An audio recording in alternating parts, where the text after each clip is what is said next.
é superando... Falou? Superando a perda de entes queridos. Vocês estão me ouvindo? Alô? Sim. Então, tá. Sim, estamos ouvindo. Superando a perda de entes queridos. Então, você pode passar, Lívia, por favor?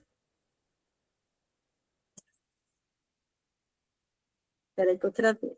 A primeira pergunta... Ixi, meu computador travou. Ah, tá. O Superando a Perda de Entes Queridos, a gente se baseou no capítulo 5 do Evangelho segundo o Espiritismo, de Allan Kardec, baseado no item 21, e esse capítulo é um capítulo mais longo do Evangelho segundo o Espiritismo. Eu acho que dentre todos os capítulos, os 28 capítulos, é o mais consolador, porque é exatamente para nós, os aflitos. Então, é o capítulo 5, Bem-aventurados os aflitos. E o item 21 fala exatamente da perda de entes queridos e, entre aspas, a hipótese de ser uma perda prematura, tá bom? Lembrando, eu gosto sempre de reforçar para aqueles que estão chegando agora, que estão entrando no nosso encontro, na nossa troca de aprendizado, que o Evangelho segundo o Espiritismo, por Allan Kardec, ele é baseado todo no Novo Testamento. Então, a gente está sempre nos reportando ao Novo Testamento quando se trata deste livro. E a pergunta que não quer calar, né? Eu adoro perguntas, né, gente? Por que sofremos quando nos deparamos com a morte? E lembrando que a morte é a certeza que nós temos. Nós temos poucas certezas nessa vida, não é? No que diz respeito às criações de Deus. E uma delas é a morte. Então, nós nascemos, a gente até falou isso no sábado, nós nascemos e temos uma certeza, enquanto na espécie, já na espécie hominal, que com a inteligência e com todo o nosso discernimento, que a morte é certa, né? Então, enquanto há as outras espécies, e também há na espécie hominal, a questão do instinto de sobrevivência, né?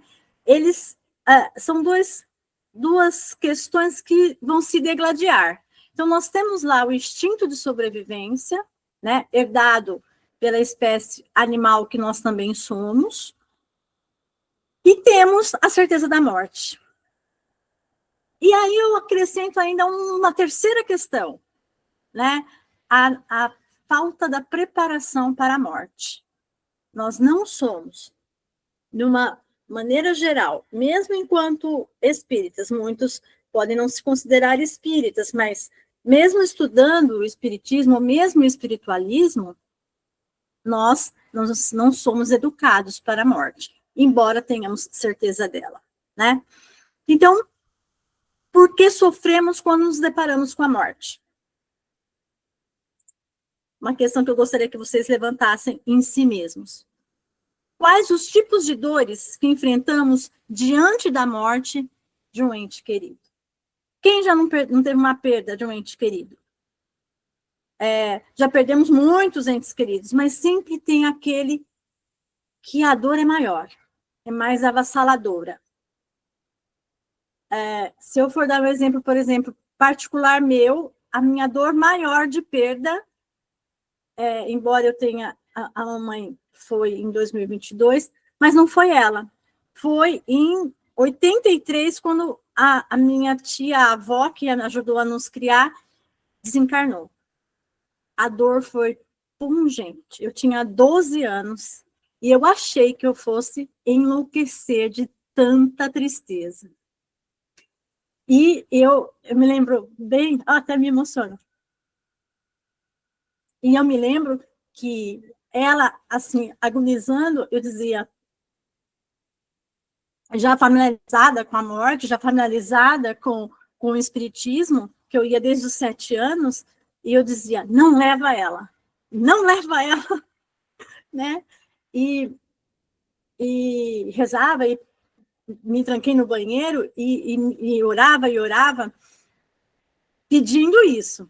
Então, as dores é porque nós consideramos que há uma perda, né?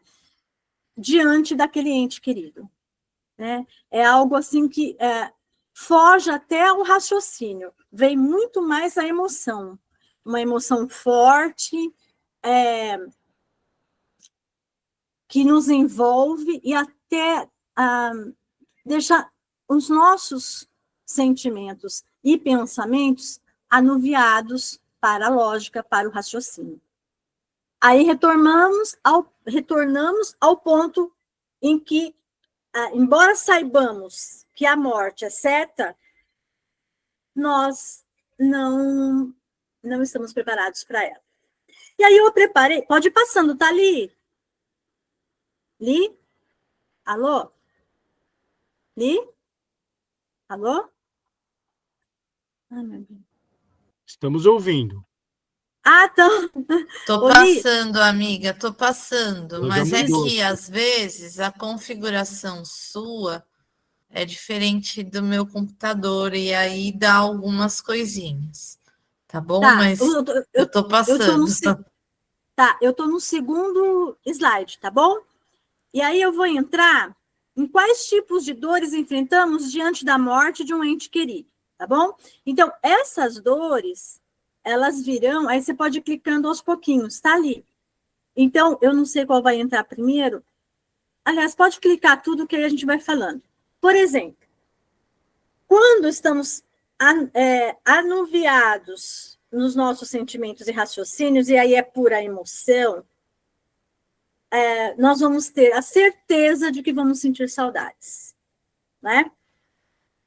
Vamos ter a revolta, e aí a revolta, eu coloquei porque no Evangelho, eles colocam, quem coloca, na verdade, é o Espírito Sansão, né? Ele foi um participante da Sociedade de Estudos Espíritas de Allan Kardec, e essa colocação dele é de 1863.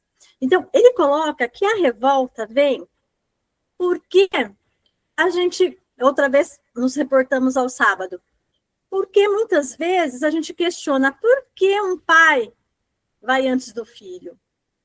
Por que um jovem vai antes do idoso? Né? Por que uma criança nasce e morre? Né?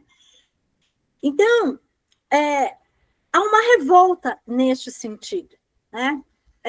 E aí a gente questiona, poxa, um jovem, tanta vida pela frente, tantas coisas pela frente, e nós nos deparamos com essa morte. Né? É como se uma vida fosse ceifada. Mas será que é isso mesmo? A saudade é natural, né? Vamos sentir saudades. Eu sinto saudade de todos os meus desencarnados até hoje, né? Mas a revolta, ela pode ser uma chave que pode virar, uma vez que nós possamos entender a razão da morte, a causa daquela morte, e que não há nada errado, né? Embora soframos, embora estejamos enfrentando a dor da separação, ou podemos dizer a dor da perda, quando viramos a chave da revolta, a gente vai entender que nada está errado, né? E até aqui o Espírito Sansão coloca assim, eu achei muito interessante essa colocação dele, que ele coloca: a morte prematura é muitas vezes um grande benefício que Deus dá àquele que se vai e que se encontra, assim, poupado das misérias da vida ou das seduções que poderia arrastá-lo à sua perdição.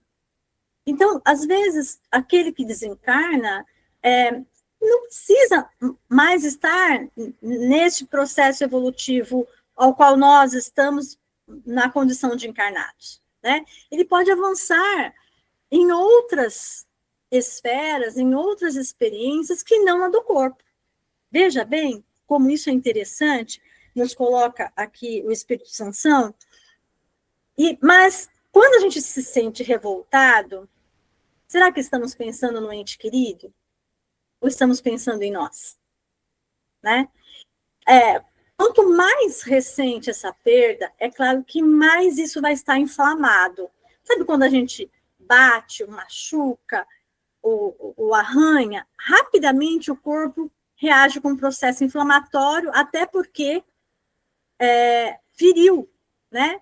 E o corpo vai, então, entrar com os seus corticoides, cortisol, lá na suprarrenal, e a gente vai entrar com uma ação anti-inflamatória, e se for muito, muito grave, vai ter que tomar oral, né? Vai ter que tomar um remedinho.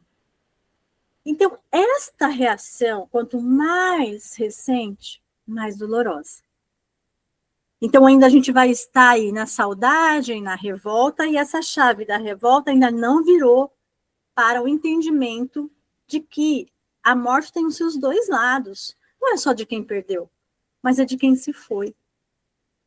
E esta vertente, esta chave para também quem se foi, é importante. E eu diria por duas razões. Porque se ela desencarnou, é porque isso estava programado, né? Inclusive, até eu me lembro que numa das psicografias de Chico Xavier, um filho, psicografando para os pais, ele disse, ele desencarnou jovem, acho que antes dos 30 anos, e ele nadava muito bem. E ele foi nadar no rio da sua cidade, era uma cidade pequena, e ele sempre nadou naquele rio. Mas exatamente naquele dia, aquele nadar não deu certo e ele se afogou. E morreu. E aí esses pais inconformados, não eram espíritas, foram atrás de notícias. Se é uma outra vida, como ele está, como foi, por que foi? Se ele não tivesse ido nadar aquele dia, será que ele estaria vivo? Se ele tivesse feito outra coisa, não tivesse ido nadar, ele estaria conosco? Se eu tivesse ficado atento aquele dia, ele estaria conosco? E ele respondeu exatamente assim: se eu não tivesse morrido, não tivesse ido nadar naquele dia, e tivesse feito outra coisa, eu morreria de uma outra coisa. Era o meu dia de desencarne, né? Naquela data, naquela situação ou em outra, mas era o meu momento de voltar para o plano espiritual. E isso foi bem de encontro aos questionamentos dos pais, né? Então, aí nós vemos a outra chave, o outro lado. Uma outra coisa que a revolta também traz, além de uma saudade excessiva, ainda nesse processo inflamatório, ainda está inflamado, ainda as questões anti-inflamatórias não entraram, nós choramos, nós nos agitamos, nós esquecemos até de orar às vezes, né? E isso, será que atinge o nosso ente querido? Se atinge, como atinge? A nossa revolta, a nossa saudade, né? Então, eu vou deixar aí essa pergunta para vocês questionarem e se responderem para a gente falar no finalzinho. E também a incerteza. Gente, quem não tem a visão dos dois planos da vida, plano material e plano espiritual, a visão de uma vida espiritual, com certeza vai ter incerteza. Desculpe a redundância. Porque, para onde foi? Acabou? E aqui tem uma questão muito interessante que o Sansão... Não é o Sansão que coloca, não. Deixa eu ver qual é o espírito. Ele coloca assim, olha, que há 4 formas de nós entendermos a vida espiritual. Essas formas de nós entendermos a vida espiritual pode aumentar essa incerteza ou então ela se diluir, e aí nós vamos ter que trabalhar com a consequência dessa incerteza diluída. Então, ter fé, acreditar, seguir em frente, continuar amando, sabendo que aquele ente também continua. Então, essas 4 vertentes, que é o próprio Espírito Sansão que fala, ele fala assim, em resumo, são apresentadas 4 alternativas para o homem, sobre o seu futuro além-túmulo. Então, veja, primeira questão, o nada, conforme afirma a doutrina materialista. Também nós falamos sobre isso no sábado, né? Então, aqueles que não acreditam em nada, então morreu, acabou. A segunda alternativa é ser integrado ao todo universal, conforme afirma a doutrina panteísta. Então, o panteísta acha que nós somos parte de um todo, quando morremos, voltamos para esse todo, e aí, meus amigos, perdemos nossa individualidade. Pensem bem. Se morreu, acabou, eu perco a minha individualidade. Pela doutrina panteísta, volto para o todo, perco a minha individualidade. E na terceira, você não perde a sua individualidade. A individualidade da alma, com a fixação definitiva do destino, de acordo com a doutrina da igreja, é aquela em que eu continuo um indivíduo, né? Uma alma, mas eu tenho 3 vertentes. Ou eu vou para o céu, né, para um bom lugar, ou eu vou para o purgatório, onde lá eu vou ter que me arrepender, e aí fico lá no meio termo, ou eu vou para o inferno, porque aí todas as minhas atitudes foram tão graves, que não tem perdão. E aí, nós nos deparamos com uma visão, uma vertente, em que há uma separação, né? Por exemplo, se uma mãe foi uma pessoa do bem e vai para o céu, e o filho não foi, ela vai ver ele lá no inferno, entre aspas, né? Tá? A hipótese aqui de uma religião que a gente tem que respeitar. Então, uma vai para o céu e o filho vai para o inferno. Então, nós vamos ficar separados, certo? Aí tem uma historinha que eu adoro. Essa historinha fala assim, uma mãe que ouve, né, então, toda essa declaração de que o filho, né, ela morre, e o filho já tinha morrido, e ela procura esse filho lá onde ela está, e eles dizem, não, o seu filho teve várias agravantes, e ele está lá no inferno. E aí ela fala, no inferno, e eu estou no céu? Aí ela diz assim, então eu vou para lá. Não, a senhora não pode ir para lá, porque a senhora foi uma pessoa boa, e ele não, então a senhora fica aqui, e ele fica lá. Ela fala, mas que Deus é esse, meu amigo, que eu fico separada do meu filho, e eu não posso socorrê-lo, não posso ajudá-lo, não posso saber como ele está, e se ele estiver arrependido, né? Então, ela fala, me desculpe, mas esse Deus não é de misericórdia. E, na primeira oportunidade, fala, vou para o inferno. Eu prefiro estar no inferno com meu filho do que no céu sem ele. Então, Dri, Oi. Eu declamei muito essa poesia na minha infância e juventude. É uma poesia do Godoy Paiva que se chama Juízo Final. E a mãe fala para Deus que ela, então, tem mais amor, é mais sublime do que os sentimentos de Deus, então ela vai para o inferno, né? Pois é. E eu acho que todas as mães fariam o mesmo, né? É linda, né? Essa poesia. E mais que é uma vertente, gente. Vamos voltar, né, ao fato de que isso é uma vertente, é uma escolha de princípio de vida, de filosofia de vida, né? E tem a quarta, que aí é a visão da vida futura, que é dada pelos espiritualistas, pelo espiritismo, que também é espiritualista, mas que acaba se aprofundando um pouco mais na discussão e na questão do estudo, que diz individualidade da alma, com progresso ao infinito, então todo mundo progride. Mas aquele que está lá marcando o passo, ou mesmo praticando crueldades, impedindo o próprio progresso, também progride? Também progride. indiscutivelmente vai progredir. É um dogma, né? Lembra que nós falamos sábado? É um dogma. O progresso está para todos, quer você queira, quer não. Conforme a doutrina espírita, ou mesmo algumas outras doutrinas espiritualistas, não estudam o espiritismo, Allan Kardec, os espíritos superiores, mas que se debruçam nessa vertente de que há essa individualidade e que o progresso é o infinito, e que esse mundo espiritual, ele está interligado, está conectado, e que não há impedimento dos entes amados, das pessoas que se amam, de se encontrarem, mesmo que estejam em faixas vibratórias e morais diferentes. Elas podem não conviver diretamente, mas elas vão poder se encontrar, trocar informações, trocar afeto, se ajudarem mutuamente, né? E com qual vocês ficariam? É mais uma questão que eu gostaria que vocês reservassem. A primeira, que é a visão materialista, morreu, acabou.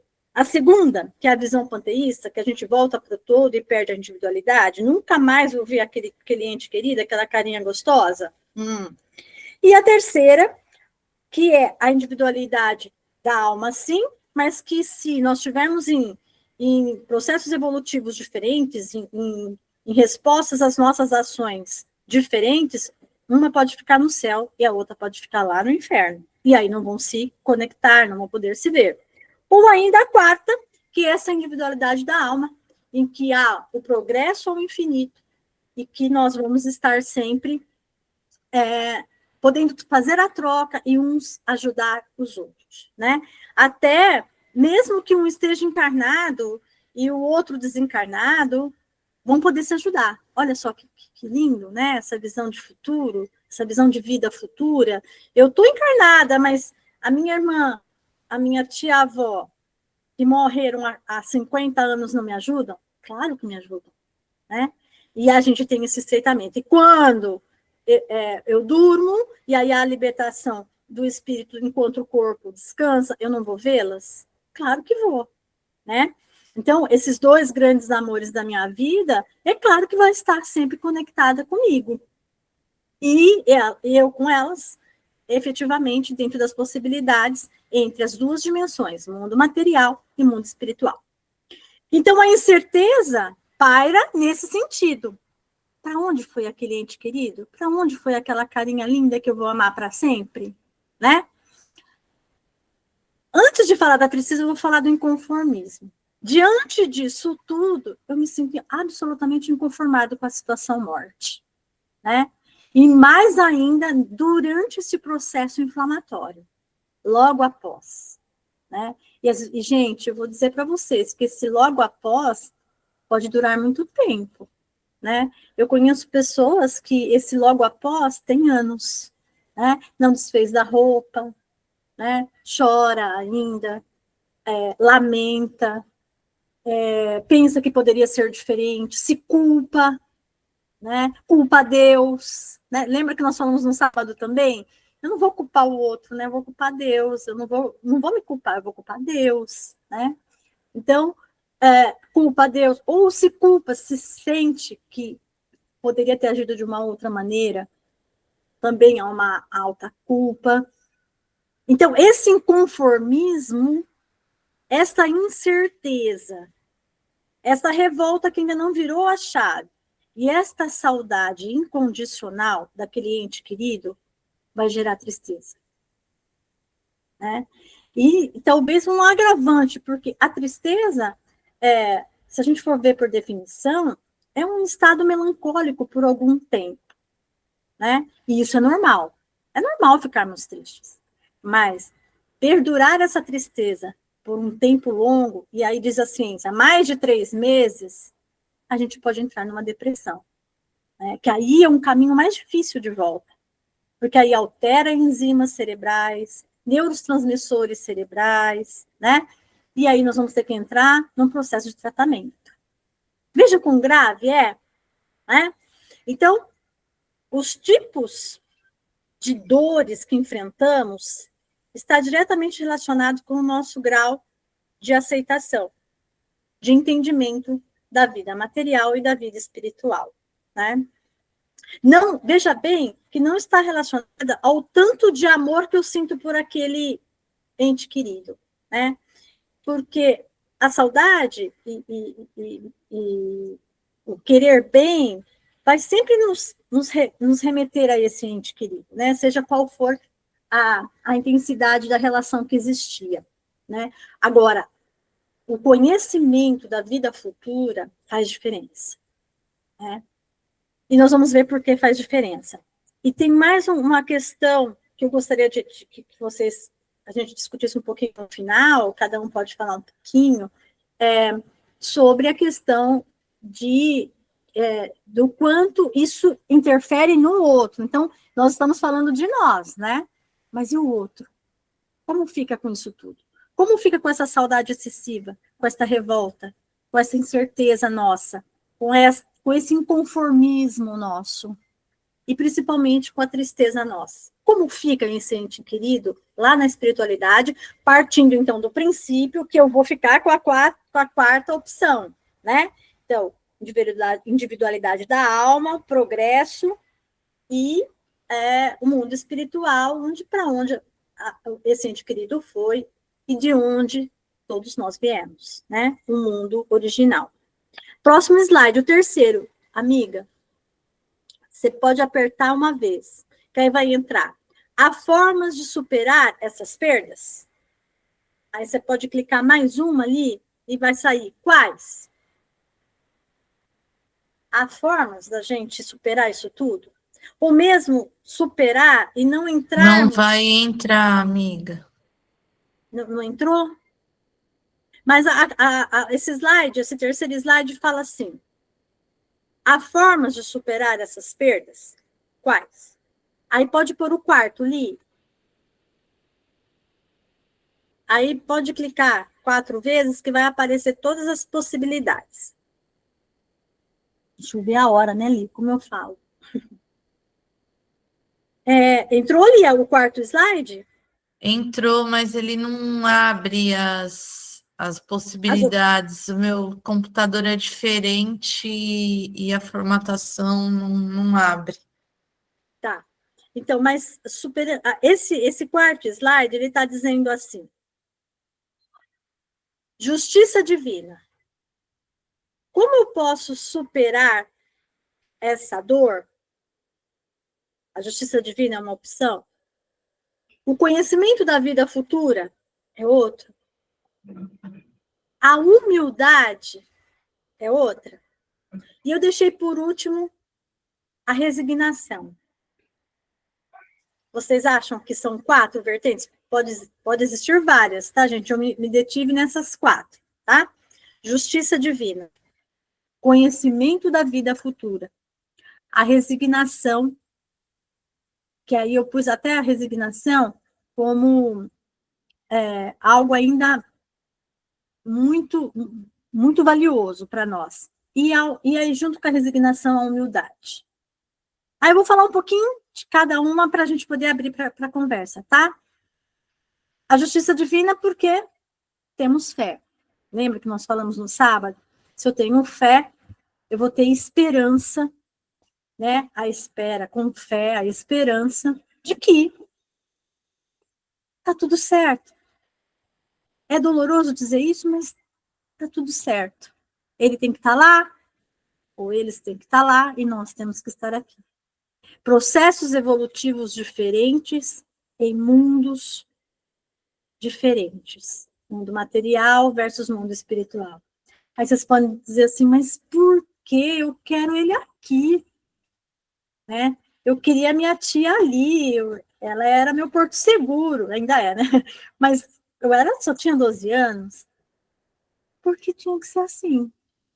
Era o processo evolutivo dela e era o seu. Não existe só a nossa verdade, existe a verdade do outro, né? E elas podem não estar, naquele momento, caminhando juntas. A justiça divina. O conhecimento da vida futura. E aí, aquelas 4 vertentes. O que eu quero para mim? Achar que morreu, acabou? Achar que eu volto para um todo e perco aquele ente querido, perdeu a individualidade, eu nunca mais vou ver ele?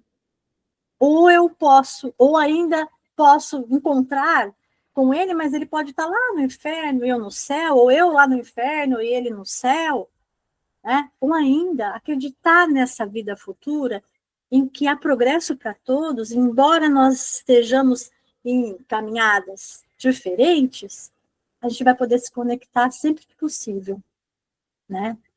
Não é sempre que eu quero, mas é sempre que possível. Olha que conforto, né? E é claro que com isso, a resignação e a humildade caminham juntas, porque a resignação ela é exatamente o oposto do inconformismo. Eu até fui pesquisar porque a resignação é tão virtuosa. Ela é exatamente virtuosa para nós, espíritos em aprendizado, porque ela nos coloca de forma mais tranquila, e aí entra a humildade, de que a vida é como ela é, né? E eu aceito essa vida como ela é. Há um conformismo, e a gente pode colocar esse conformismo entre aspas, porque é um conformismo com uma fé raciocinada, de que Deus, na sua justiça, está fazendo tudo certo, né? Eu, que na minha incompreensão da vida material e espiritual, acreditava que era de outra maneira, né? E aí, com isso, eu causo, voltamos para o início do nosso primeiro slide, causo toda aquela dor inicial, todo aquele processo inflamatório que pode durar até anos se eu não me tratar, se eu não abrir esse meu leque de opções no que diz respeito à perda de um ente querido. Então, meus amigos, era isso que eu queria falar para vocês. E antes de eu encerrar, eu quero colocar a finalização desse item que fala assim: de acordo com as duas primeiras, os laços de família, ou seja, as duas primeiras, o materialismo e o panteísmo, onde a gente perde a nossa individualidade, né? De acordo com as duas primeiras, os laços de família são rompidos após a morte e não há nenhuma esperança de reencontro. Com a terceira, que é a individualidade da alma, mas que um pode estar em esferas diferentes, né? A chance de se rever, contanto que se esteja no mesmo lugar, que pode ser o inferno ou o paraíso, né? Com a pluralidade das existências, que é inseparável da progressão contínua, existe a certeza de que as relações entre aqueles que se amaram não se interrompem. E é isso o que constitui a verdadeira família. E ainda encerra dizendo assim, peraí, queridos. E ainda encerra dizendo assim: vós que entendeis a vida espiritual, ou estamos tentando entender, não é? Fazei vibrar as pulsações de vosso coração em favor desses entes bem-amados. E se pedirdes a Deus que os abençoe, sentireis em vós aquelas consolações poderosas que secam as lágrimas, aquela fé consoladora que vos mostrará o futuro prometido pelo soberano Senhor. E aí resgatamos o nosso entendimento da justiça divina, da vida espiritual, da vida futura, e trabalhamos com essa perda, com resignação e humildade. Era isso, queridos, que eu gostaria, e aí abro para vocês falarem o que Amei, amei, amiga, essa palavra resignação. Ela é fofa, né? E ela é tão Ela simples. Mas ela pode ser usada para várias coisas da vida da gente. Resignação. Eu vou assumir essa postura resignada aqui hoje, porque conformado. olha... Tem uma música, não tem? Eu adoro trabalhar com as letras de música, mas tem uma música que fala aceitar a vida como ela é, né? Como ela é. Né? Eu sei que é difícil, eu sei que o processo inflamatório dói. Dói. E aí, até que o corticoide, seja oral ou seja do próprio organismo, entre no combate dessa inflamação, leva um tempo. Mas se a gente conseguir trabalhar com esse conceito de justiça divina e resignação, talvez fique mais fácil, né? Às vezes eu me pego pensando também os amigos que eu deixei lá, no plano espiritual, que ainda não reencarnaram, né? Às vezes eu sinto saudades também de algumas coisas que eu não sei explicar o porquê, né? Do que é aquela saudade. A gente não sabe a profundidade que isso pode alcançar, né? A gente já morreu tantas e tantas vezes e a gente não lembra, né? Já teve tantos contatos com diversos espíritos, diversas pessoas, e a gente não tem essa abertura para crer e ter fé e acreditar que sim, já tivemos tantas e tantas experiências, né? Mas se alguém quiser falar mais alguma coisa aí, pode falar.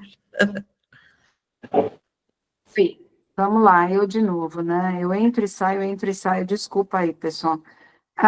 Oi, amiga. Lembrar, você tá boa ali? Tudo bem? Sim, tudo bem. Lembra da Violetas na Janela? Sim, Vocês da chegaram a Patrícia. ler? É, muito Sim, bom, né?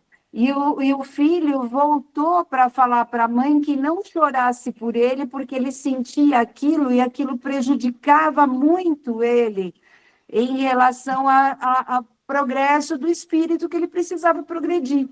E que a mãe chorava, chorava. E ele falou assim: então coloque violetas na janela, né? Para que eu possa vê-las e sentir que você está bem, porque você me desestabiliza como espírito. Resumindo, né? Dando aí um pitaco aí, mas assim, realmente é uma situação muito difícil, porque o ser humano, para ser humano, ele tem que ter sentimentos.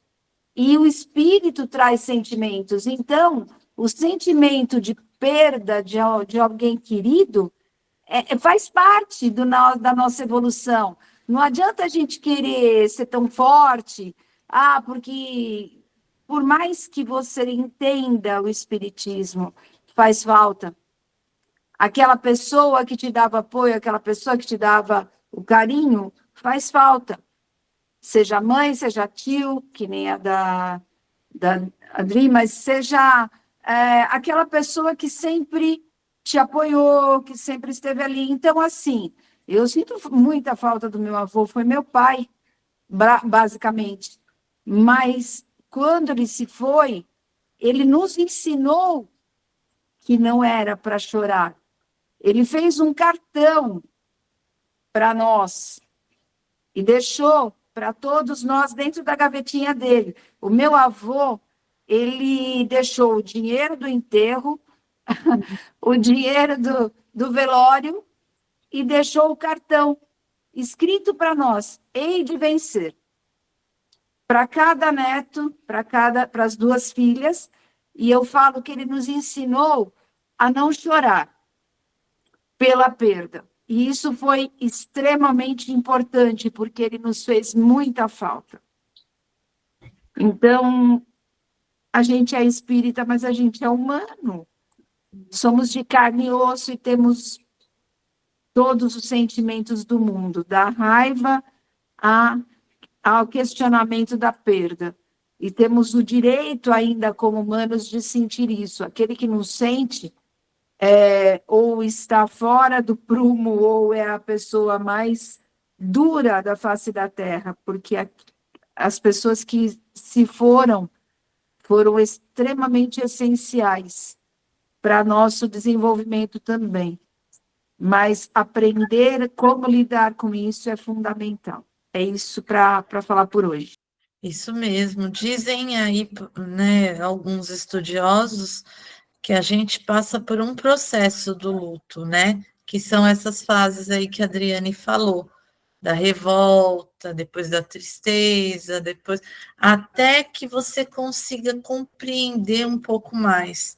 E eu acho que é o que a Joyce falou, é para todos os seres humanos, né? Só um insensível não sente, mas todos nós acho que sentimos a perda, né? Porque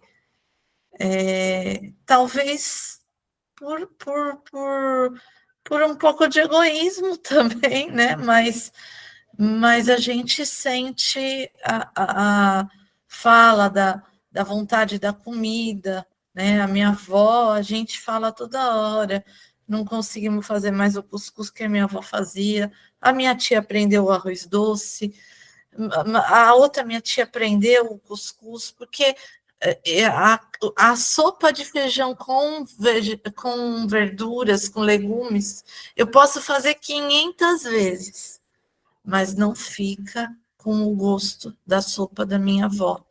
Então, cada um tem os seus aí que trazem saudade, né? Mais alguém gostaria de falar?